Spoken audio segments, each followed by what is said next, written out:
mga ka-self-care, mga brothers and sisters, mga kapatid.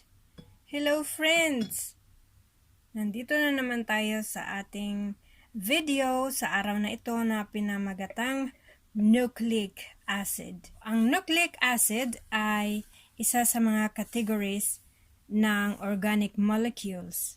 May 4 na categories ang organic molecules. Ang carbohydrates, proteins, lipids, at nucleic acid. Ang nucleic acid ay isang blueprint.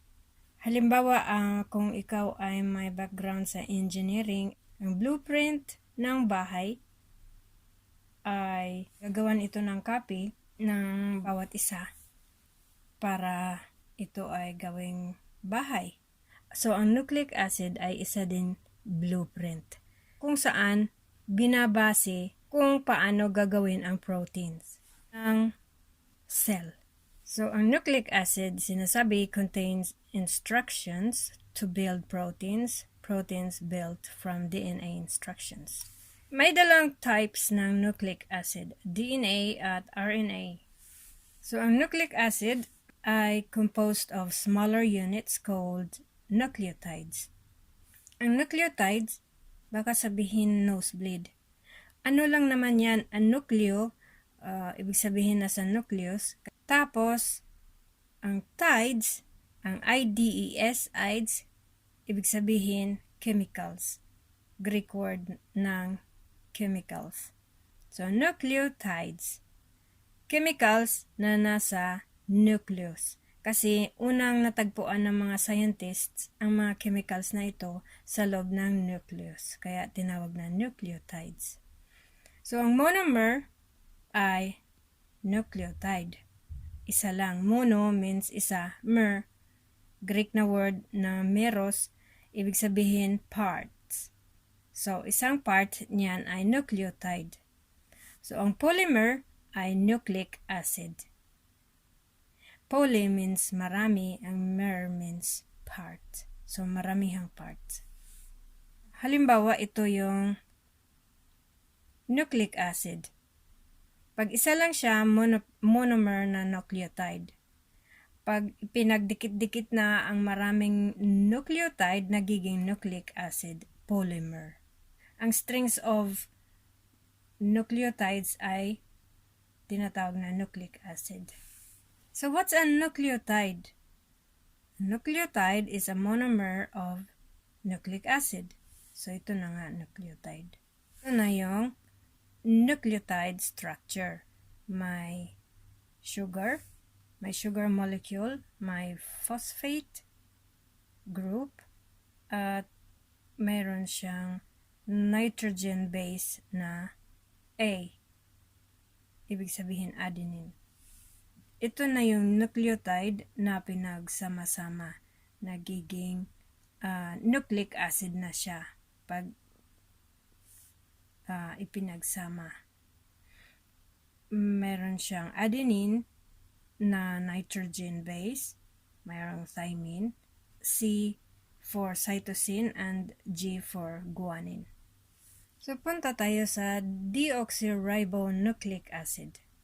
Ang deoxyribonucleic acid o DNA ay isa siyang double helix. Yung double helix, yung, diba sa biology natin nung high school tayo, may double helix na parati natin naririnig. Para lang naman yan siyang hagdan na pinilipit. Kasi nga nagpipilipit kasi nakapulupot siya doon sa loob ng nucleus. So, ang DNA ay isa siyang double helix. May 2 chains of nucleotides. May hydrogen bonds that connects the nucleotides. Ito halimbawa ay double helix na. Ito yung isang strand ng nucleotides, isang chain ng nucleotides, isang pinagkabit-kabit na nucleotide halimbawa. At ito naman ang isa pang pinagkabit-kabit na nucleotides. Ang pares ng C ay G. Ang pares ng A ay T. Ang pares ng T ay A. Ang pares ng G ay C. Ang pares ng A ay T. Ang pares ng T ay A. Hindi yan sila pwede magbali-baliktad. So, yan ang sinasabing Chargaff's rule.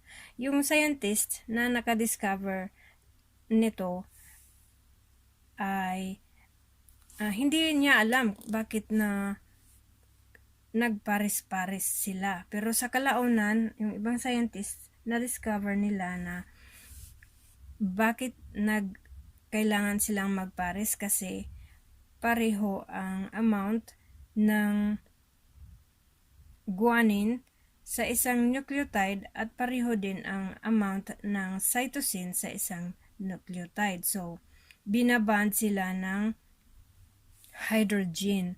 Itong parang equals na ito ay ito ang bond. Kaya para silang hagdan. Kung makita mo ang DNA, para siyang hagdan na nakapilipit. So, halimbawa, kung ito na yung DNA,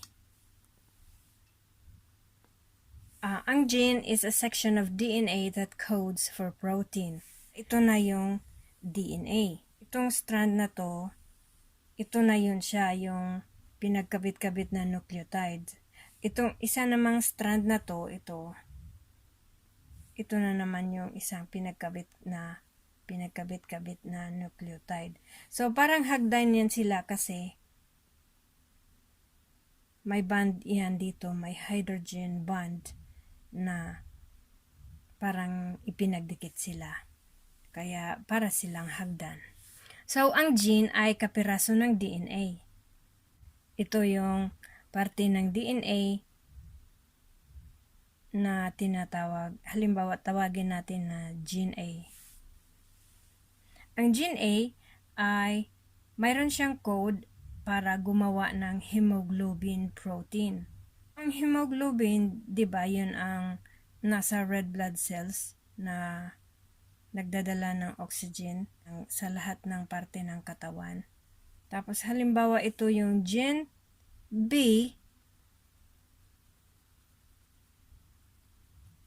parte ito ng DNA, kapiraso ng DNA na may code siya na gumawa ng keratin na protein. So, ang keratin na protein ay matatagpuan sa buhok at sa kuko at sa mga sungay ng animals, sa hooves, yung sa mga kuko ng kalabaw, yung mga lalaki, kuko ng baka, kuko ng baboy, yan ang hooves, nandyan yung keratin at saka mga wool, yung balahibo ng karnero at balahibo ng mga birds, yung feathers. Gene C naman, kapiraso ng DNA na gene C ay may code siya na, halimbawa may code siya ng collagen protein. So, ang collagen ay nasa bones, nasa muscles, nasa skin, at nasa tendons. Mapapansin nyo na may iba't ibang size ang gene. May malalaki, may maliit. Yan. May mas maliit. Review questions tayo. Ilan sa drawing na ito ang nucleotides? Ang answer ay 12. 1, 2, 1, 2, 3, 4, 5, 6, 7, 8, 9, 10, 11, 12. 12 nucleotides. Kasi nga, ang nucleotides ay monomer. Isang parte lang siya ng nucleic acid. So, pag walang bond ito, pag single strand lang ito, kagaya nito, single strand. Kagaya nitong DNA. Itong DNA, halimbawa, ito yung single strand. So, pag i-zoom in, ito lang siya.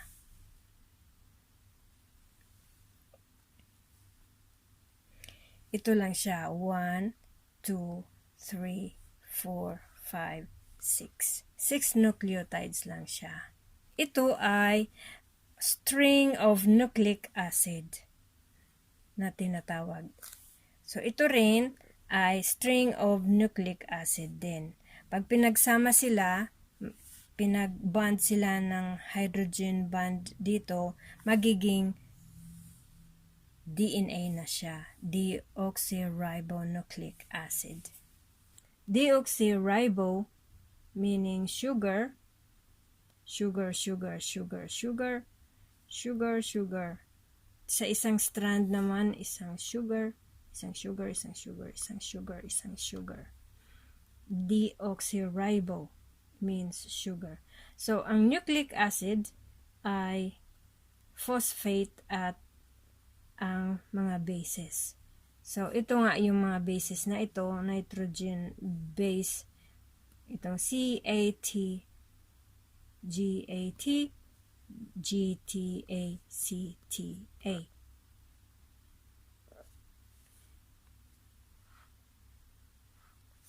So, ang phosphate, phosphate, phosphate, phosphate, phosphate, phosphate, phosphate, phosphate, phosphate, phosphate, phosphate, phosphate.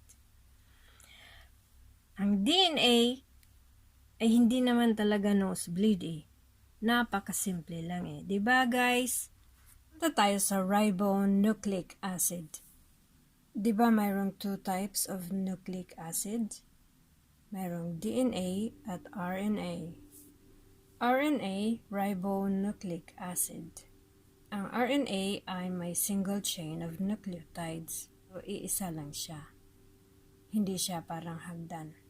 At ang nitrogen bases ng RNA ay adenine, cytosine, guanine, at instead na thymine, uracil siya.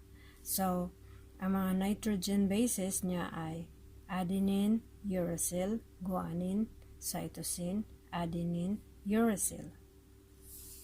So, matatandaan natin na ang DNA ay nagbibigay ng instruction na gagawa ng protein sa ribosome. So, ang ribosome nasa loob ng nucleolus. Ang DNA naman ay nasa loob ng nucleus. Diba, ang ribosome ay ang tagagawa naman talaga ng protein. So, paano ngayon gagawa siya ng protein na code galing sa DNA? So, ito na yung DNA. Ang ribonucleic acid delivers instructions from DNA molecule to ribosome. Ang messenger RNA ay nagde-deliver siya ng instructions papunta sa ribosome galing sa DNA. Hindi siya mahaba. Ang DNA kasi mahaba. Ang mRNA, messenger RNA, kukuha lang siya ng kapiraso dito para, kapiraso lang siya para kukopya siya kung ano ang nandito na message na gagawing protein at pupunta siya sa ribosome. At i-deliver niya ang code doon kung anong klaseng protein ang gagawin. Manggaling dito ang messenger RNA, kinopyahan niya yung DNA at papasok siya dito, pupunta siya sa nucleolus at didikit siya sa ribosome. See you on my next video. Salamat sa panunood. Bye!